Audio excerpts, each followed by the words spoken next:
Union budget 2024માં sustainable ગ્રોથને લઈને એક જાહેરાત થશે. એના પર એક ફોકસ છે. સાથે જ renewable energy projects, green infrastructure અને સસ્ટેનેબલ એગ્રીકલ્ચર રોકાણ માટે પણ એક ખાસ ફોકસ બનતો દેખાશે. પરંતુ ઇન્ડસ્ટ્રીની આ બજેટથી શું અપેક્ષા બનતી દેખાડી રહી છે, એના પર આપણે ચર્ચા કરીએ. કેપીઆઈ ગ્રીન એનર્જીના મેનેજમેન્ટ આપણી સાથે જોડાઈ રહ્યા છે, કંપનીના CMD doctor Farooq Patel. Farooq sir, good afternoon. સ્વાગત છે સર શો પર. અને સૌથી પહેલાં સર, હવે we are heading towards budget. ગણતરીના સેશન્સ હવે બાકી છે. કઈ રીતે તમે ઇન્ડસ્ટ્રી માટે થઈ અને અહીંયાથી તમારી એક્સપેક્ટેશન્સ રહેશે બજેટમાં, કઈ રીતની જાહેરાત? નમસ્તે. ઘણું જ સુંદર રીતે અત્યાર સુધી તો આપણને રિન્યુએબલ એનર્જીમાં સપોર્ટ મળી જ રહ્યો છે અને આ બજેટની અંદર પણ આશા રખાય છે ઘણા સુધારાઓ આવશે જ. જીએસટીમાં સુધારા આવશે, પીએલઆઈઓ વધારે ડિક્લેર થશે, વીજીએફ વાયબિલિટી ગેપ ફંડ ડિક્લેર થશે એવું અનુમાન થઈ રહ્યું છે. કેમ કે આપણો 2030 જે ગોલ છે 500 ગીગાવોટનો રિન્યુએબલમાં લઈ જવાનો, તો એને અનુસંધાનમાં ગવર્મેન્ટ તરફથી જે અત્યાર સુધી સપોર્ટ મળ્યો છે અને તે મળતો જ રહેશે એવી આશા સાથે આગળની અપેક્ષાઓ રખાઈ રહી છે. ડેફિનેટલી સર, બીજું એક મહત્વનું રહેશે, જ્યારે સ્પેશિયલી રિન્યુએબલ એનર્જી કોમ્પોનન્ટ્સની વાત આવે છે તો અહીંયાથી એક રિડક્શનને લઈને કે જીએસટી અહીંયાથી ખાસ કરીને ઘટાડવામાં આવે કે દૂર કરવામાં આવે, એને લઈને કોઈ જાહેરાત અહીંથી અપેક્ષા રાખી રહ્યા છો કે એ અગર કોઈ અનાઉન્સમેન્ટ છે તો કઈ રીતે અસર જોઈ રહ્યા છો આની? અત્યાર સુધી જે સપોર્ટ મળી રહ્યો છે અને જે સપોર્ટ જઈ રહ્યો છે એ સપોર્ટ જોતા આપણને એવું લાગે છે કે હમણાં પણ નવા બજેટની અંદર પણ આપણને સપોર્ટ મળશે કે જે હમણાં 18% 12%નું જે સ્લેબ છે એને પહેલાની જેમ 5% જો કરવામાં આવે તો ઘણી જ સુંદર રીતે આપણો 2030નો ગોલ જે છે રિન્યુએબલ એનર્જી માટેનો કે 500 ગીગાવોટ સુધી આપણે આશા રાખીએ છીએ અને એ આશા પર પરિપક્વતા અને જો નિપુણ થવું હોય અને પૂર્ણતાને આરે જવું હોય તો એ બહુ આવકાર્ય પગલું હશે ગવર્મેન્ટનું, એવું મારું માનવું છે. અને ઘણી સરસ રીતે ગવર્મેન્ટ જે રિન્યુએબલને સપોર્ટ કરી રહી છે એને આગળ જો આપણે લઈ જઈએ આ રીતે ફાઇનાન્શિયલની રીતે, તો આઈપીપીના બિઝનેસમાં ખાસ કરીને ઘણો સારો સપોર્ટ રહેશે. જી, તો ખાસ કરીને આ એક જે અપેક્ષા બનતી દેખાડી રહી છે રિન્યુએબલને લઈને, ખાસ આ બજેટમાં એક ફોકસ રહેવાનું છે. કારણ કે ઓફશોર વિન્ડ પ્રોજેક્ટ માટેની જે મંજૂરી આવતી દેખાડી રહી છે, રિન્યુએબલ એનર્જી સેક્ટરમાં રોકાણ વધારવા માટેની અહીંયાથી કોઈ અનાઉન્સમેન્ટ જે થશે એની પણ એક અપેક્ષા બનતી દેખાડી રહી છે. સાથે ગ્રીન ગ્રોથ પર એક ફોકસ સરકાર આપી શકે છે, નાણામંત્રી આપી શકે છે, તેઓ જાહેરાત પણ કરી શકે છે. ગ્રીન હાઇડ્રોજન માટે બજેટની ખાસ કરીને એક ફાળવણી અહીંથી થાય એના પર પણ એક ફોકસ દેખાઈ રહ્યું છે. ફારૂક સર, આગળ જે એક ચર્ચા કરીએ આપણે, ખાસ કરીને એક સસ્ટેનેબિલિટી, એ પણ ઘણું મહત્વનું. જે આપણે ઇન્ડસ્ટ્રીની વાત કરીએ તો અહીંયાથી સ્કિલિંગ અને ઇનોવેશન આ ફિલ્ડમાં ખાસ કરીને ત્યાં એના માટેનું એક અલગ પ્રોવિઝન જે છે એની એક ફાળવણી કરવામાં આવે, એને લઈને કોઈ અપેક્ષા?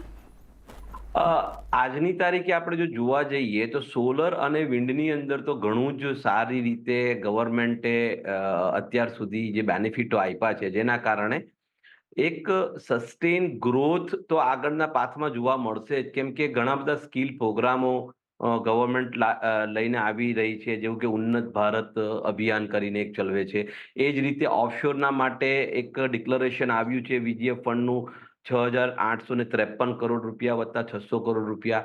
તો એ જે 7,400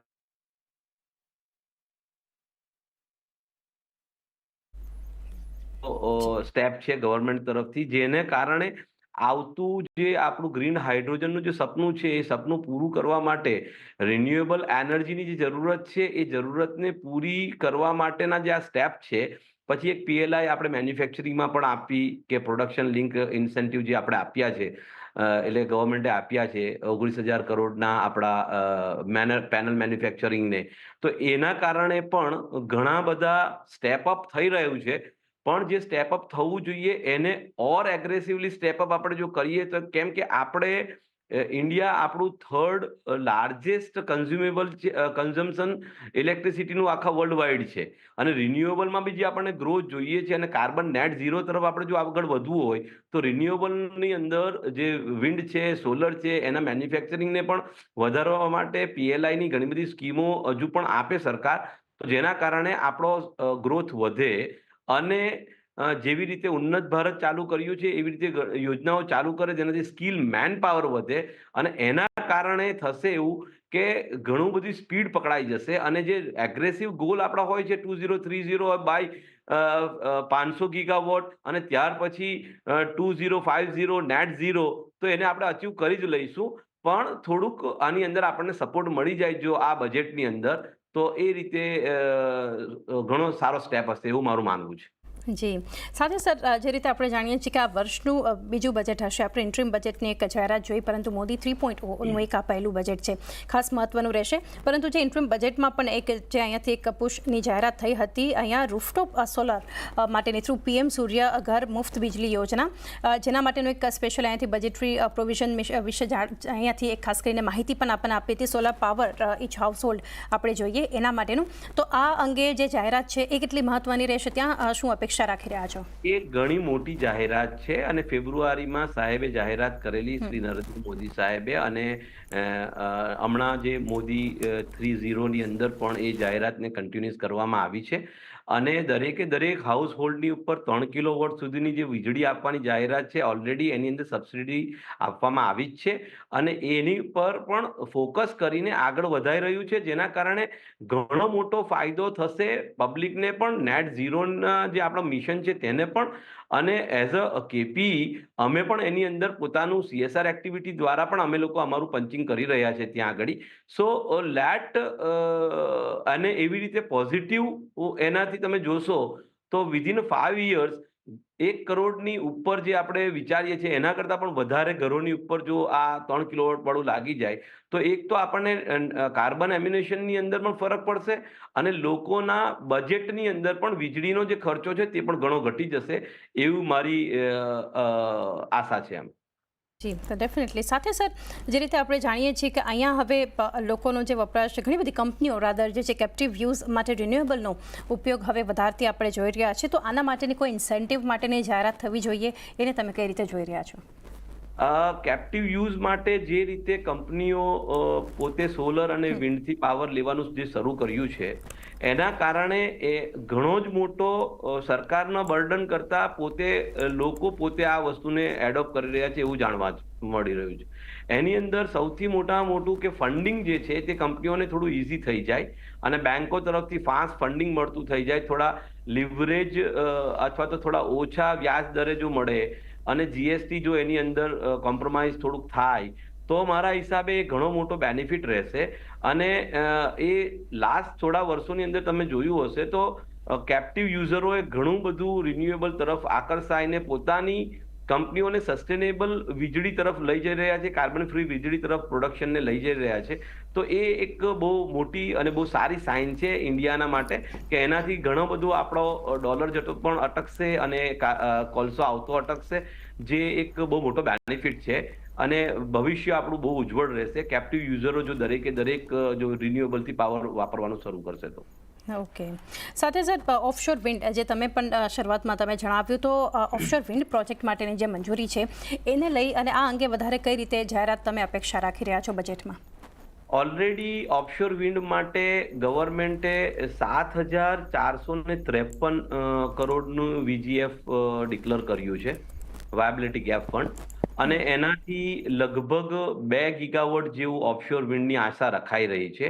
તો જેમ જેમ આની અંદર નોલેજ વધશે, જેમ જેમ આપણે આપણા ત્યાંના ટોટલ EPC અથવા તો મેન્યુફેક્ચરરો આની તરફ વધશે, તો 1-2 વર્ષની અંદર ઓફશોર વિન્ડની અંદર, કેમ કે આપણી પાસે બહુ મોટો દરિયા કિનારો છે અને એ દરિયા કિનારાનો ઉપયોગ ઘણો મોટો થઈ શકે એમ છે, અને જેના કારણે એનાથી વિન્ડથી ઓફશોરની વીજળી જે બનશે, એક તો એનાથી PLF ઘણું જ હેવી હોય છે, 60% થી 65% જેવું PLF મળે છે, અને જે ખર્ચો છે એ ખર્ચો સસ્ટેન થઈ શકે અથવા તો IRR સારું આવી શકે જો આપણા ત્યાં એની મહારત, એટલે કે આપણા ત્યાં એની જાણકારી વધારે થઈ જાય, જે મારા હિસાબે 1-2 વર્ષની અંદર જે EPC કોન્ટ્રાક્ટરો છે કે જે નોલેજ લઈ અને આ વસ્તુ તરફ આગળ વધશે, અને એવી પહેલું અનાઉન્સમેન્ટ થયું છે જેમાં તામિલનાડુ અને ગુજરાત છે, એવી રીતે દરેકે દરેક રાજ્યના જ્યાં જ્યાં દરિયા કિનારા છે ત્યાં આ વસ્તુને ઇમ્પ્લિમેન્ટ કરવામાં આવશે, તો ઓફકોર્સ 65%નો PLF, 60%નો PLF એ બહુ જ સારો PLF કહેવાય.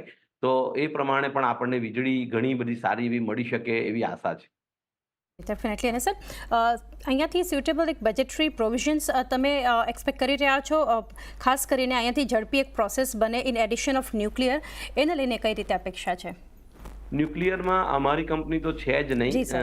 નહીં, પરંતુ હું એવું કહીશ કે આપણો જે આજની તારીખે આપણું જે કન્ઝમ્પશન છે, પીક કન્ઝમ્પશન આપણું લગભગ 300 ગીગાવોટ જેવું છે આખા ઇન્ડિયાનું, અને આપણી પ્લાન્ટની કેપેસિટી લગભગ 450 થી 550 ની વચ્ચે છે. આજે ઓલરેડી આપણે પ્લાન્ટ નાખી ચૂક્યા છે, અને આપણો જે ગ્રોથ રેટ છે જે લગભગ CAGR આપણો 6 થી 7% CAGR છે. તો એ પ્રમાણે જો જોવા જઈએ તો આપણે રિન્યુએબલ એનર્જીની સાથે સાથે ઓલ્ટરનેટ તરીકે આપણે ન્યુક્લિયરને પણ આગળ વધારી શકીએ, એવું 100% મારું માનવું છે. જી, તો ડેફિનેટલી એના પર પણ એક ફોકસ. અને સર કાર્બન એમિશન રિડક્શન જે છે એના માટે ખાસ કરીને એનો યુઝ જે છે, એન્ડ યુઝર અડોપ્શન છે આ પ્રોજેક્ટ્સ માટેનું, એને લઈને કોઈ એલોકેશન અહીંયાથી બજેટમાં કરવામાં આવે એ કેટલું મહત્વનું રહેશે? REC તરીકે આજની તારીખે આપણને બેનિફિટ એક મળે જ છે રિન્યુએબલ એનર્જી સર્ટિફિકેટ કરીને, અને એ જ રીતે વર્લ્ડ વાઇડ પણ તમે જશો તો GCC અને ગ્લોબલ કાર્બન ક્રેડિટ મેળવવામાં આવે છે કંપનીઓ દ્વારા, અને જે એક ઇન્સેન્ટિવ જ કહેવાય. અને એના કારણે જો ગવર્મેન્ટ હજુ એની અંદર થોડીક લ્યુબ્રિકન્ટ નાખે અને એમાં થોડુંક નરમાશ લાવે તો મારા ખ્યાલથી એનાથી પણ બેનિફિટ મળશે કે જે લોકો CPP નું કામ કરે છે અને પોતે વીજળી વાપરે છે, અને એના જે REC સર્ટિફિકેટ જનરેટ થાય અથવા ગ્લોબલ કાર્બન ક્રેડિટ જનરેટ થાય, એનાથી બી 2 પૈસાનો ફાયદો જો થતો હશે તો લોકો વધારે આકર્ષાઈને રિન્યુએબલ એનર્જી તરફ વધારે આકર્ષિત થશે, અને એનાથી કાર્બન એમિનેશન ઘટાડવાની તરફ એક દિશામાં માનવતાનું એક બહુ મોટું કાર્ય ઊભું થશે, એવું મારું માનવું છે. જી, અને ફારૂક સર, છેલ્લે જાણીએ PLI આમ તમે મેન્શન કર્યું હતું, પરંતુ ઓવરઓલ જ્યારે સેક્ટર ઇન્ડસ્ટ્રીની એક વાત આવે છે તો PLI યોજના હેઠળ આવે કે અહીંયા કોઈ રાહતની જાહેરાત થાય, એ કેટલું મહત્વનું, અહીંયા શું અપેક્ષા રાખી રહ્યા છો? અત્યાર સુધી ALM ની અંદર એટલે કે મેન્યુફેક્ચરિંગ ઓફ પેનલની અંદર ઓલરેડી જાહેરાત સરકાર કરી ચૂકી છે, અને PLI ની સ્કીમ જેટલી પણ સરકાર અનાઉન્સ કરશે એને સારી રીતે જ લોકો વધાવી લેશે, કેમ કે પ્રોડક્શન લિંક ઇન્સેન્ટિવ એનો મતલબ એવો છે કે જેટલું તમે પ્રોડક્શન વધારતા રહેશો એને સાથે લિંક કરીને ગવર્મેન્ટ ઇન્સેન્ટિવ આપે, અને એના કારણે વધારે ને વધારે એ સેક્ટરની અંદર મેન્યુફેક્ચરિંગ વધે તો એનાથી આપણે બીજા દેશોની ડિપેન્ડન્સી ઘટશે, અને અહીંયા આગળ જે પ્રોજેક્ટો નખાય છે તેની સ્પીડ વધશે, અને એના કારણે રોજીરોટી પણ બહુ મોટી ફેર પડશે અને લોકોને મળશે, એવું મારું માનવું છે.